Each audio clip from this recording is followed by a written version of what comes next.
Okay, now it's time for part 2. While I was waiting for Windows Movie Maker to put my video into movie format so I could put it on YouTube, I decided to play another mode that I forgot to mention in part 1. Survival mode. Now this thing is insane in some ways, but surprisingly, something different.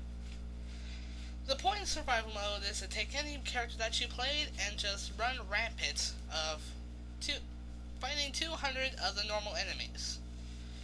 Now this may seem meh, and it's kind of meh, but surprisingly, there's a lot of enemies on screen, and it's surprisingly clear. Whenever I saw how many Whenever I saw how many enemies there were, whenever I first played, I never played survival mode because I'm mostly playing one player. Whenever I saw how many enemies there were, I was thinking, slow down of hell. But then it actually played very well. That surprised me a lot. And, well, the only thing is you only have to fight 200 enemies, which is kind of meh. If we wanted to give it a real test, then they should have put 500 enemies. That would have been insane. But that's just me thinking. Oh well, like I said in my other part 1, this One Piece Unlimited Adventure has its good upsides and downsides. Now, let's see, is there anything else to explain about? Well, there was stuff I left out in part 1, which is why I'm making part 2.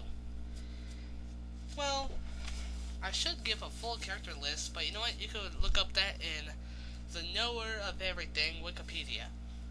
So you can look up the list there. Fixing the mic. Let's see, besides from that, it's a very easy game. Very simple. It only takes the Wii Remote and Nunchuck. It's only 4 to play, and you can play 2 players in a Soul Calibur-like style. And the small funny thing about it is that if you look at the box, it translates to both in English and Spanish, which all the games are doing lately, or at least all the Wii games anyway. I want to say that there's been complaints, and that's why, but that's just me. Let's see, now then. Besides from you can see the new voice characters. You can. Well, there's a lot to talk about the game, but I can't really explain it. You have to play it yourself, you know, to get that sort of gist of how good or bad this game is, because you're just watching this video, and it's all up to you. It's just my personal opinion on the game. You can have your own opinion. I respect that. You can love or hate this game, but that's more or less up to you, rather than to me. Now let's see. There should be some other... Oh, now I know. After you beat the game once, well, there's some certain things you have to do. You have to fight all the optional bosses, which are easy and hard, depending on which ones you fight. Oh, Whitebeard! Sorry, my throat started to hurt. But well, after you beat the optional bosses, you can beat the real final boss of the game. Now, after you do, you have an option of playing the game again. Only, I was thinking more of it's like a New Game Plus kind of thing. Nah. You know, have all your items, have all the power-ups, everything like that. But sadly no. Instead, you get to fight all the bosses again, only in a harder version, which is pretty good because people can make videos on how to beat said bosses. You know, a harder style with all your moves. And aside from that, they also leave a special treasure, which lets you have your third special costume, but only the One Piece characters only. Now, like I said, the vast array of bosses in this game is spectacular, but I felt like they're missing a few that really I thought should be in it. Wapol, you know, a boss for Chopper. Let's see. Who else? I always pronounce his name wrong, but I think it's... Oh, yeah, Captain Kuro, Froggy the Clown. I think those should have been as like an optional land that you could be in. That would be cool. But, of course, I heard that Unlimited Cruise, the newest game coming out for the Wii and over in Japan, is going to have every single major One Piece fight, well, boss character in it. I'm not too sure how. Maybe it's like a still memory style of this, but also there's gonna be one of the funniest looking characters on there. The perverted skeleton Brook. Yo ho ho ho! Yeah, I can't do the voice right, but that's because I'm half asleep. I'm tired. But, well, there's something else I was gonna say. Crap.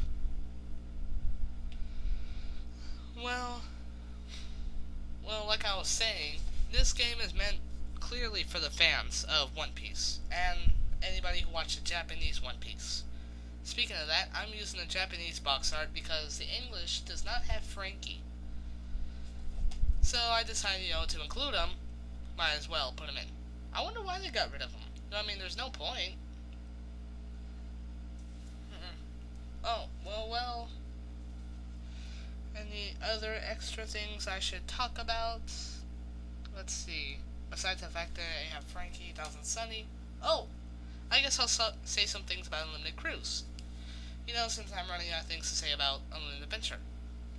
As far as I know, Unlimited Cruise, you could travel on the Thousand Sunny and actually explore it.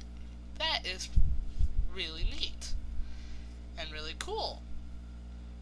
And also, you can go to multiple islands instead of multiple zones. But there's only one thing I'm wondering. Two things, actually. How is that going to work? Like, is the sailing system going to be like Legend of Zelda Twilight... Wind Waker? Is it going to be just an automatic, like the Phantom Hourglass? Or is it just going to be an automatic, pick the place and it'll automatically go there? I'm just thinking to myself. Oh, and I guess I'll say a few things. Now, besides Brook being in there, people have been saying that there's going to be one more One Piece character. That's going to be in Luffy's crew. But I think there's going to be two characters. Now, there's a reason of this, because Luffy says that he wants at least 10 more crew members. How do people know he's talking about himself? As far as everyone knows, he actually means 11 people, counting him. Because we never know what the great creator of One Piece is thinking. I'm sorry, I forgot his name. And I don't want to ramble on trying to find it. Let's see. Oh. Before anyone starts to complain, I shall also explain the graphics. The graphics are kind of anime style mixed with cel shade, which is a pretty good mixture. And it's also, and I would like to say this is the first game, anime-based game that, at least I know, that doesn't follow the story of any anime altogether. Dragon Ball Z, all their games always follow the story in some way. Naruto always follow the ones in some way. In fact, I even heard the newest one is going to be the beginning episodes of Naruto, which kind of annoys me. But well, Unlimited Cruise, I also heard that Unlimited Cruise is coming out, let's see, in Japan this summer. I heard it was going to be somewhere around maybe New Year's, but before that, when Unlimited Cruise comes to America. Because like I said with Unlimited Adventure, by the time that they get to the episodes, the Wii's already going to be kind of meh. And part 2 will probably be here in maybe a year or two's time. Depends on how fast it goes. Well, I guess I'll stop rambling and talking. Please rate and leave a comment. And please send me messages of more games you want me to review. See ya!